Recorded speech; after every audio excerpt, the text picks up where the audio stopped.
diesem Video soll eine Callout-Grafik, die in der Sprache Deutsch angelegt wurde und keinen zu übersetzenden Text enthält, als sprachneutrale Grafik gespeichert werden. Ziel ist, dass die sprachneutrale Grafik nicht bei einer Übersetzung exportiert wird. Eine sprachspezifische Callout-Grafik erkennt man daran, dass in der Schnellansicht unter Sprache die Sprache Deutsch fettgedruckt ist.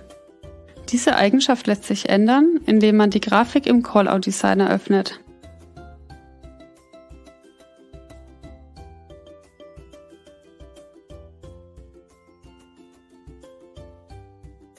Für die Änderungen benötigt man das ULED Sprachen.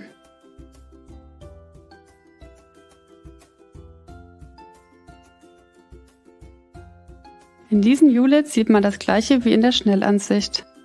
Es ist nur die Sprache Deutsch befüllt. Der komplette Inhalt der Sprachvariante Deutsch kann in die Variante sprachneutral kopiert werden. Dazu mit der rechten Maustaste auf Sprachneutral klicken und die Option Importieren von Sprache und dann Deutsch wählen.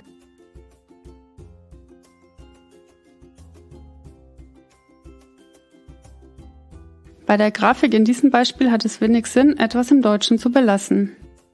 Deshalb wird der Inhalt dieser Sprache gelöscht.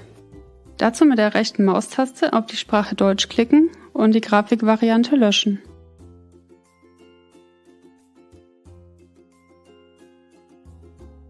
Beendet man den Callout-Designer über die Schaltfläche OK, dann wird die Änderung übernommen.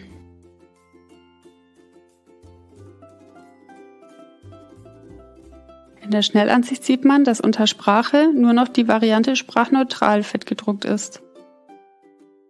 Wird diese Grafik jetzt in einem Projekt verwendet und dieses Projekt zur Übersetzung ausgeleitet, dann ist die Callout-Grafik nicht mehr im Übersetzungspaket enthalten.